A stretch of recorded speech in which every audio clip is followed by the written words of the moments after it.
Wala nga akong duha ka anak. Salamat kong gihapon, Lord. Nag-uban. Ay, ang akong wish, karong tuiga sa akong birthday. Nga hatagan pa ko niya og daghan pa katuigan mabot sa akong birthday. Og hatagan ko niya og mayong panglawas.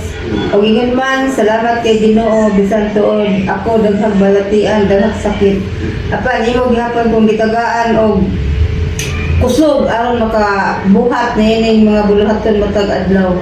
Salamat kay Lord sa tangtak na sa nang oras nga ikaw nag-auban ka namo. Kaya wala kami mahimo aman kung wala ikaw. Busa kinintalan Lord, uban sa akong mga anak, uban sa akong mga kauban karon ngini. Attend sa akong birthday. Salamat kay kaninyong tanan. Ni Auring, ni Giselle, naghatag og cake. Judata nga nag-ampo. Princess nga nag-video. Lord, thank you sa akong birthday karon nga nagsaulog ako magmalipayon. Bisan wala nga akong duha ka anak. Salamat kong gihapon, Lord. Nag-uban ka lang tanan. Wala kami hinuwan kung ito. Hintayan ako ipahay pasalamatan. Binawagis hindi ko anak. Amen. Happy birthday to you.